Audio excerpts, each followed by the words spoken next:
Good evening students and welcome back to your classes. Guys, this is your common error session जिसमें हम कर रहे हैं किरण book series. किरण book solve कर रहे हैं एक तरफ से. टॉपिक हमारा कॉमन एरर्स चल रहा है and today is day 33 of your common errors. Question number 410 तक हमने कर लिया था गाइस कल के सेशन में. स्कोर्स अच्छे आ रहे हैं, जो लोग रेगुलर हैं उनका स्कोर इम्प्रूव हो रहा है. तो गाइस आप लोगों को अपने स्कोर कैलकुलेट करते चलना है हर क्वेश्चन के आंसर के अकॉर्डिंग एंड लास्ट में मुझे कमेंट करके बताना है कि आपका स्कोर कैसा रहा है. ठीक है, रूल्स फिर से बता देती हूँ. For every correct answer you have to give your self 2 marks. हर करेक्ट आंसर पे आप खुद को 2 मार्क्स दोगे और क्वेश्चन का आंसर अगर गलत हो गया है तो you will have to deduct 1 mark. तो नेगेटिव मार्किंग भी है, गलत आंसर पे -1 करना है, सही पे 2 मार्क्स देना है. एंड हर क्वेश्चन के लिए आपको मिलने वाले हैं 10 सेकेंड्स. तो जल्दी से स्टार्ट करते हैं क्वेश्चंस देखना. पहला क्वेश्चन है आपका 411 जो बोल रहा है. सो गाइस सारे प्रीवियस ईयर क्वेश्चंस हैं, इसी वजह से इंपॉर्टेंस बहुत ज़्यादा है इनकी. पहली चीज़ तो आपको इनमें से रूल्स पता चल रहे हैं ग्रामर के, सारी आपकी ग्रामर की प्रिपरेशन हो रही है. दूसरी चीज़, प्रीवियस ईयर क्वेश्चन एसएससी में बहुत ज़्यादा रिपीट होते हैं, तो एक तरीके से प्रीवियस सेट आपका चल रहा है. किरण बुक कितनी ज़्यादा इंपॉर्टेंट है ये सबको ही पता है एसएससी के लिए. तो आपको यहाँ पर वीडियो सॉल्यूशंस मिल रहे हैं हमारे साथ, तो कोई भी सेशन मिस नहीं करना है किरण बुक का. Daily 4:30 PM is the time. Daily इस टाइम हमारा होता है. जैसे ही कॉमन एरर खत्म होगा हम दूसरा टॉपिक शुरू करेंगे एंड आप सजेस्ट कर सकते हैं कि कौन सा टॉपिक हमें नेक्स्ट शुरू करना चाहिए. ठीक है, तो चलिए पहले क्वेश्चन देखते हैं. Question number 411. Being very dark the visitors found it difficult to locate the switch. समझिएगा क्वेश्चन क्या कह रहा है, उस अकॉर्डिंग एरर बताइए जल्दी से. कमेंट हर स्टूडेंट करेगा. ठीक है, सारे स्टूडेंट्स कमेंट करेंगे जो भी देख रहे हैं कि आंसर क्या होगा एंड अपना स्कोर कैलकुलेट करते चलिएगा. Being very dark the visitors found it difficult to locate the switch. अब गाइज यहाँ पर देखिए, बीइंग वेरी डार्क इसका मतलब ये निकल रहा है सेंटेंस का, ये बीइंग वेरी डार्क यूज हो रहा है इस जगह पे विजिटर्स के लिए, क्योंकि इसके पहले तो कोई नाउन या प्रोनाउन यूज़ नहीं है. तो बीइंग वेरी डार्क यूज़ हो रहा है विजिटर्स के लिए कि विजिटर्स इतने डार्क थे कि उनके लिए डिफ़िकल्ट हो रहा था स्विच को लोकेट करना, और ये तो कोई सेंस बना नहीं रहा है.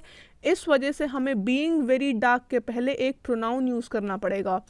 It being very dark should be used. It being very dark मतलब कि बाहर का माहौल इतना डार्क था या फिर माहौल इतना डार्क था कि विजिटर्स के लिए डिफ़िकल्ट था स्विच लोकेट करना. So it being very dark the visitors found it difficult to locate the switch. ठीक है, तो option number 1 is the correct answer. सही दिया है तो अपना स्कोर में +2 कर लीजिएगा. फिर नेक्स्ट क्वेश्चन है 412. We shall go out if it does not rains. We shall go out if it does not rains. 412 का आंसर बताइए.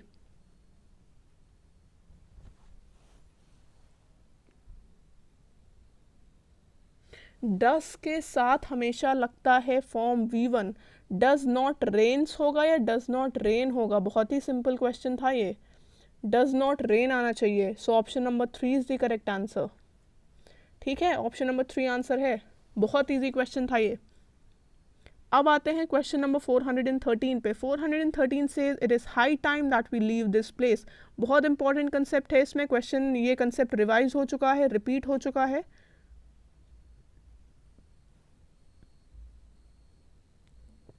फटाफट से आंसर कमेंट करिए कौन से पार्ट में एरर है. It is high time, it is time, इन फ्रेजेस के बाद जो वर्ब किस फॉर्म में आती है. It is high time, it is time, इनके बाद वर्ब हमेशा पास्ट टेंस में आती है. It is high time that we left this place होगा. वर्ब लीव है तो हमेशा पास्ट टेंस में आएगी. ठीक है, वर्ब V2 फॉर्म में आएगी. So it is time, it's high time that we left this place. So option number कौन सा, ऑप्शन नंबर 2 हो गया है करेक्ट आंसर. ठीक है, option number 2 is the correct answer. Leave की जगह हो जाएगा लेफ्ट. ठीक है, अब बढ़ते हैं अगले क्वेश्चन पे. स्कोर अपना लिखते जाइएगा, कहीं पर गलत हो रहा है तो -1 करना है, सही हो रहा है तो +1. अब 414. माई elder brother asked me that what I was doing. ये कंसेप्ट भी बहुत इंपॉर्टेंट है, जल्दी से आंसर दीजिए. माई elder brother asked me what I was doing.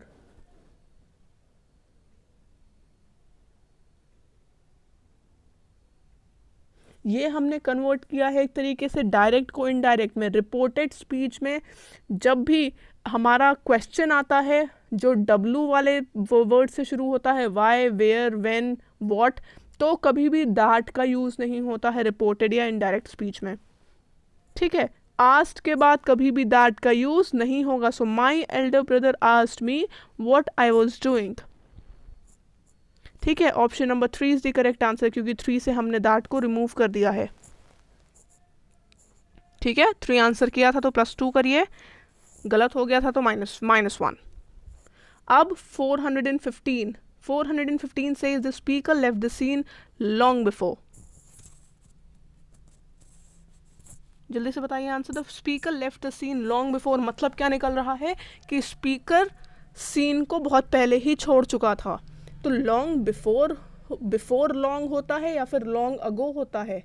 Long ago होना चाहिए, है ना, बहुत पहले, मतलब लॉन्ग अगो. ठीक है, the speaker left the scene long ago. So option number 3 is the correct answer. 3 जिनने भी आंसर किया था वेरी गुड, +2 कर लीजिएगा अपना स्कोर अपडेट. एंड गलत आंसर किया है तो -1 स्कोर ज़रूर से नोट करते चलिए. प्रोग्रेस अपने आप को देखनी है. 416 the president overtakes in Bangladesh. Again बोल रही हूँ, मतलब समझिएगा. एरर वाले क्वेश्चन में स्टेटमेंट का मतलब समझना बहुत इंपॉर्टेंट होता है. द प्रेसिडेंट ओवरटेक्स इन बांग्लादेश. अब यहाँ पर मतलब क्या निकल रहा है कि प्रेसिडेंट ने बांग्लादेश में पावर अपने हाथ में ले ली. ओवरटेक का मतलब क्या होता है? गाड़ियाँ ओवरटेक करती हैं, एक गाड़ी किसी दूसरी गाड़ी से को ओवरटेक करके उससे आगे निकल जाती है ना. तो प्रेसिडेंट ने किसको ओवरटेक किया? बांग्लादेश को ओवरटेक कर दिया? ऐसा तो है नहीं. सो पावर को अपने हाथ में लेने को हम बोलते हैं take over. So the president takes over. The president takes over in Bangladesh. Take over का मतलब क्या है? पावर को अपने हाथ में लेना. ठीक, सो option number 2 is the correct answer. Accordingly अपना स्कोर अपडेट करिए. फिर आते हैं क्वेश्चन नंबर 417 पे. The Hindu is most popular than any other newspaper in India. जल्दी से आंसर करिए 417 का. द हिंदू ज़्यादा पॉपुलर है किसी भी और न्यूज़पेपर से इंडिया में. अब यहाँ पर हो रहा है दैन एनी अदर. मतलब दैन एनी अदर न्यूज़पेपर का मतलब क्या है? इसमें हो रही है कंपैरिजन. तो कंपैरेटिव डिग्री यूज़ होगा. हमेशा कंपैरिजन में कंपैरेटिव डिग्री यूज़ होती है. तो मोस्ट पॉपुलर की जगह पर क्या आ जाएगा? More popular. याद रखिएगा, कंपैरेटिव डिग्री में हमेशा, कंपैरिजन में हमेशा कंपैरेटिव डिग्री ही आएगी. So the Hindu is more popular than any other newspaper in India. ठीक है, option number 2 is the correct answer. अब हम बढ़ते हैं 418 पे. 418 says I am having 3 children.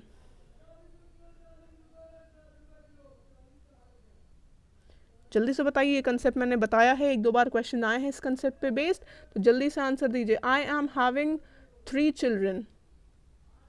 अब मैंने आपको बताया था हैव ऑक्सिलरी वर्ब गाइज कभी भी आईएनजी फॉर्म में यूज़ नहीं होता है जब भी पोसेशन की बात आती है ना. जब भी पोसेशन की बात आती है तो हैव आईएनजी में यूज़ नहीं होता है. तो आई हैव 3 चिल्ड्रन हो जाएगा. I have 3 children. अब आईएनजी फॉर्म में आता कब है हैव आईएनजी फॉर्म में तब आता है जब हम खाने से रिलेटेड बात करते हैं. आई am having my lunch, I am having my dinner, तो उस केस में आईएनजी फॉर्म में आता है. एंड जब having fun, I am having fun, इस तरह की जब सेंस निकलता है तो आईएनजी फॉर्म आ सकता है. और किसी केस में, पोसेशन के केस में कभी भी आईएनजी फॉर्म नहीं आता है. So option number 2 is the correct answer. ठीक है, 418 का ऑप्शन नंबर 2 है. उसी अकॉर्डिंग अपना स्कोर कर लीजिएगा अपडेट. फिर हम आते हैं अगले क्वेश्चन पे 419 पे. All mangoes in this basket are over ripe. इस बास्केट के अंदर जितने भी मैंगोज हैं सारे ओवर राइप है, मतलब ज़्यादा पके हुए हैं. बहुत इंपॉर्टेंट नया रूल है बिल्कुल ये. जो आपको भी आपको लगे कुछ रूल तो हैं जो बहुत बार रिपीट होते हैं तो आपको याद हो जाएंगे, कुछ रूल ऐसे हैं जो बिल्कुल नए होते हैं तो आप उसको कहीं नोट कर लिया करिए। अब इसमें गाइज ये रूल है कि जब भी किसी प्लूरल नाउन के बाद प्रपोजिशन आता है तो वो नाउन डेफिनेट हो जाता है। डेफिनेट हो जाने की वजह से उसके साथ डेफिनेट आर्टिकल द लगता है ज़रूर से। क्लियर है? मैंगोज के बाद इन आ रहा है, प्रपोजिशन आ रहा है, मतलब ये डेफिनेट चीज़ हो गई है। डेफिनेट आर्टिकल द इसके पहले लगेगा ही लगेगा। So all the mangoes in this basket are over ripe. Option number 1 is the answer. ठीक है, इस तरीके से ऑप्शन नंबर 1 हो जाएगा इसका आंसर। अब अगले क्वेश्चन पे बढ़ते हैं, question number 420। Why they didn't turn up to the workshop? वो वर्कशॉप में क्यों नहीं आए? Why they didn't turn up to the workshop. Interrogative sentence है, बहुत बड़ा मैंने आपको दिया है हिंट, जल्दी से बताइए। इंट्रोगेटिव सेंटेंस का स्ट्रक्चर कैसा होता है? जल्दी जल्दी आंसर कमेंट करिए।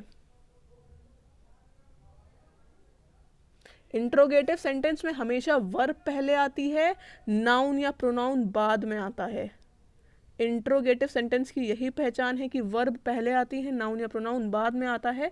सो डिडंट आ जाएगा दे के पहले। Why didn't they turn up to the workshop? Why didn't they turn up to the workshop? Option number 2 is the answer. ठीक है, अब बढ़ते हैं हम क्वेश्चन नंबर 421 पे। जल्दी जल्दी स्कोर अपडेट करिए, नोट करते चलिए अपना स्कोर। अब 421, we are leaving for Kerala today. 421 जल्दी से बताइए। We are leaving for Kerala today. कोई एरर है इसमें? छोटा सा तो स्टेटमेंट है। कोई भी एरर दिख रही है इसमें? दिख रही तो मुझे भी बताइएगा ज़रूर से, क्योंकि मुझे कोई एरर नहीं दिख रही है इसमें। So option number 4 that is no error is the correct answer. ठीक है, 421 को option number 4 is the answer. जल्दी से करिएगा अपना स्कोर, जहाँ भी नोट करते जा रहे हैं +2 -1 या 0 कर लीजिएगा। फिर हम आते हैं क्वेश्चन नंबर 422 पे। 422 बोल रहा है we have to return back immediately. बहुत बार ये कंसेप्ट रिवाइज हो चुका है, रिपीट हो चुका है, जल्दी से बताइएगा। देखते ही समझ में आना चाहिए, रेगुलर स्टूडेंट्स देखते ही समझ जाएंगे इसका answer. We have to return back immediately. Return के साथ बैक लगता है क्या? रिटर्न का मतलब क्या होता है? रिटर्न का मतलब ही होता है टू कम या गो बैक। तो रिटर्न के साथ बैक लगाना सुपरफ्लस है, बैक नहीं लगेगा। We have to return immediately. ठीक है, option number 2 is the correct answer. सही आंसर दिया है तो very good, option number 2 is the correct answer. ठीक है, स्कोर कैलकुलेट करते चलिए, +2 -1 करते चलिएगा। अब 423, हरी लॉस्ट 100 रुपीज़ नोट यस्टरडे। बहुत ही इंपॉर्टेंट कंसेप्ट है। हरी लॉस्ट 100 रुपीज़ नोट यस्टरडे, क्या होगा?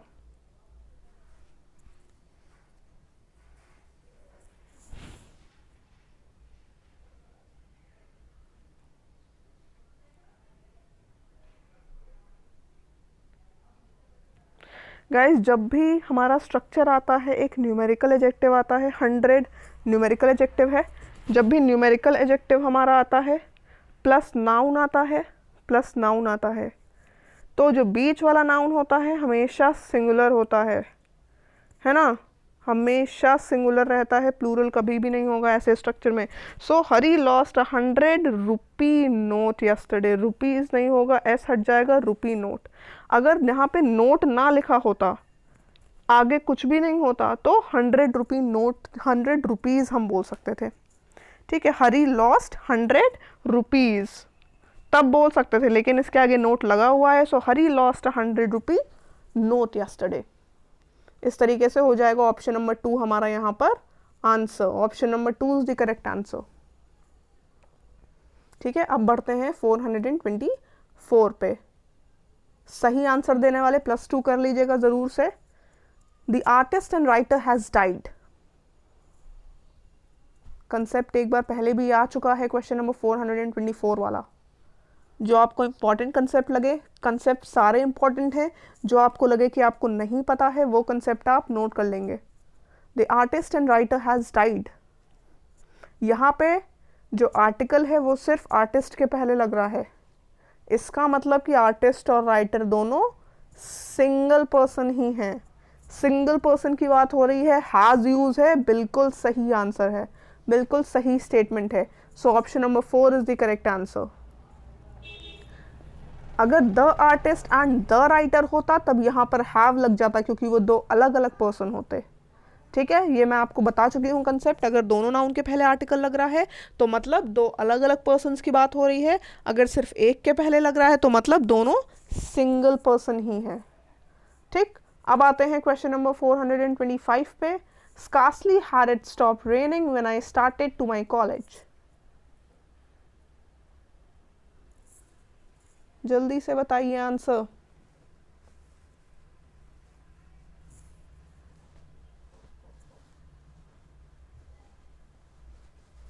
फटाफट से आंसर करिए। अब देखिए, स्कार्सली है कोरिलेटिव कंजंक्शन, पेयर्ड किसके साथ होता है? व्हेन के साथ होता है, बिल्कुल व्हेन के साथ ही होता है, बिल्कुल सही है। अब जब ये सही है तो गलत क्या है? गलती देखिए कहाँ पर है, स्टार्टेड टू माई कॉलेज की जगह पर होगा स्टार्टेड फॉर माई कॉलेज।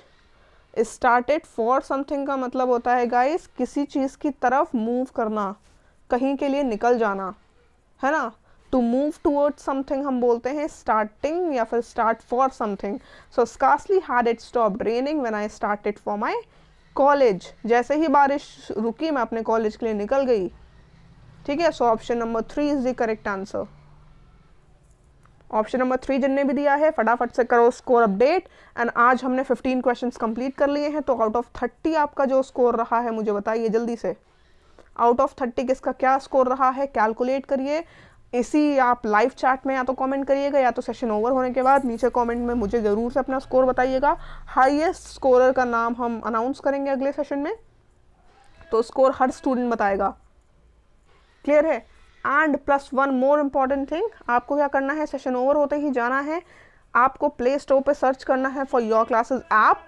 अभी अगर आपके पास ये ऐप है तो वेल एंड गुड, आप हमारी डीजे बुक्स देख सकते हैं। डीजे बुक्स के लिए आपको topic wise, subject wise plus level wise आपको डीजे बुक्स मिल रही हैं, जिससे आप घर पे बैठ के प्रैक्टिस कर सकते हैं अपनी बिल्कुल एग्ज़ाम ओरिएंटेड प्रैक्टिस। जैसे एग्ज़ाम में क्वेश्चंस आते हैं एग्जैक्टली वैसे ही क्वेश्चंस आपको मिलेंगे, प्लस इसमें ऐसे क्वेश्चंस हैं जो वर्ड टू वर्ड हमारे आए थे एसएससी सीजीएल में, प्लस आपको प्रीवियस ईयर सेट्स भी मिल जाएंगे।